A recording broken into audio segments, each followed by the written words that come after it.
कलाधरावतं सकं विलासि लोकरक्षकम्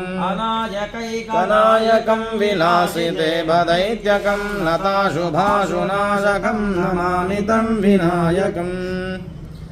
सुरारिनिर्जरं नदादिकापदुद्धरं सुरेश्वरं निधीश्वरं गणेशश्रये परात्परं निरन्तरं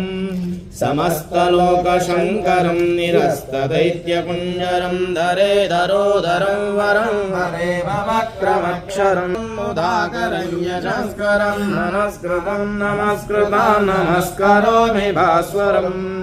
अकिञ्चनातिमार्जनं चिरन्तनोक्तिभाजनं पुरारिपूर्वनन्दनं योगिनां दमेकदन्तमेव तं विचिन्तयामि सन्ततम् महागणेशपञ्चरत्नमाधरेण योऽन्वहं प्रजल्पति प्रभादके हृदि स्मरं गणेश्वरं मदोजदां सुसाहितीं सुपुत्रताम् योगिनां दमेकदन्तमेव तं विचिन्तयामि सन्ततम् महागणेशपञ्चरत्नमाधरेण योऽन्वहं प्रजल्पति प्रभादके हृदि स्मरं गणेश्वरं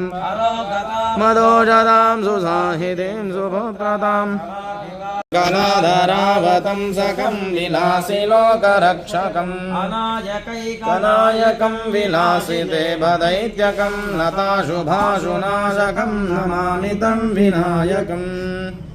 सुरारिनिर्जरं नदादिकापदुद्धरं सुरेश्वरं निधीश्वरं गणेशश्रये परात्परं निरन्तरं समस्तलोकशङ्करं निरस्तदैत्यकुञ्जरं धरेधरोधरं वरं हरेव वक्रमक्षरं मुदाकरं यशस्करं नमस्कृतं नमस्कृतं नमस्करोमि भास्वरम् अकिञ्चनातिमार्जनं चिरन्तनोक्तिभाजनं पुरारिपूर्वनन्दनम्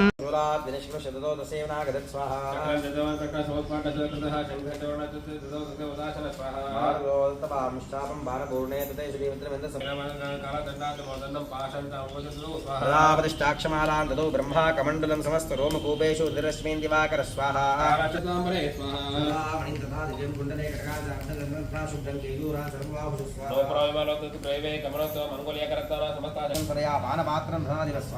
शेषजन्म नागेशो महामणिभूषण नागहारं तते प्रतिमां स्वाहा नीलविशुरे देवी भूषणैः आयुधैः सम्मानितां नादोत्तैः साट्टहासं मुहुर्मुहुः स्वाहा अस्यानाथाय कोरोना कृष्णमापुरिते नमः अमायादाति महदा प्रणास्तमहीधरा स्वाहा जय देवाच मदा चामूर्ति सिंहवाहिनं तुष्टुर्मने चरणं भक्तिर्मनोतमूर्तये स्वाहा